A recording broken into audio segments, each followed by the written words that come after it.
Hey there headset homies, just a quick one today. I wanted to share two lesser known PSVR2 games that actually run better on the PS5 Pro, even though they don't have official Pro patches. Now you've probably already heard about the Pro enhanced big hitters like Gran Turismo 7, which basically ditches reprojection entirely, or the visual boosts in Kayak Mirage VR, No Man's Sky, and the 15 to 25% resolution boost in Arcanage. But these next two, they fly under the radar. No Pro patch, no update notes, and yet they run noticeably better.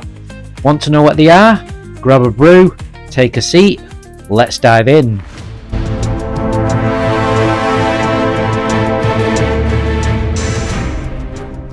Let's start with Vertigo II, a brilliant, weird Half-Life style shooter with loads of charm.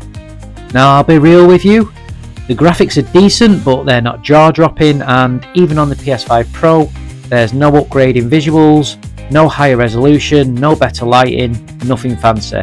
It looks exactly the same as it does on the base PS5. But here's where the difference kicks in, the frame rate. On a standard PS5 I ran into occasional stutters, especially in bigger open areas or chaotic firefights. Nothing game breaking, but enough to break immersion and remind you you're playing a game instead of being in one. Then I tested it on the PS5 Pro and those stutters, gone. The performance felt way smoother and more consistent across the board.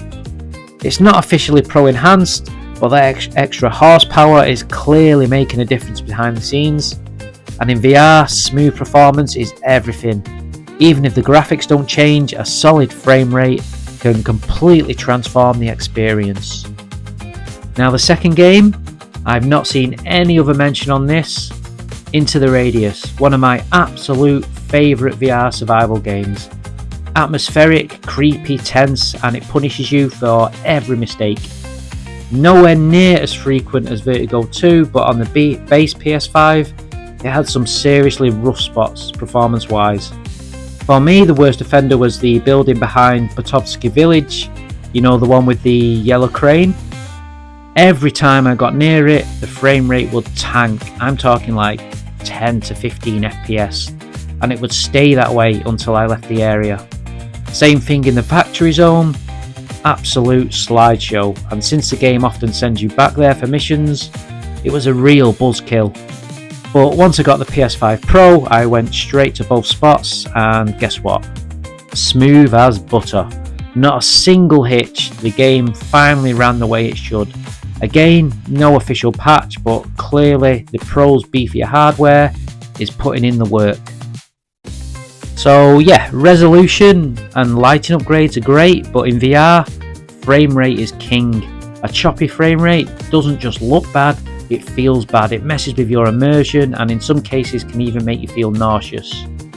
So if you're playing on a PS5 Pro, even games without official patches might be getting sneaky performance boosts under the hood. Have you noticed differences like this on the Pro? Played Vertigo 2 or Into the Radius and felt that smoother performance too? Or maybe you found another game that quietly benefits from the upgrade? Let me know in the comments, I'd love to check out more. And as always, thanks for watching. Don't forget to like, subscribe and hit that bell if you want more PSVR2 content from me. Till next time, happy gaming!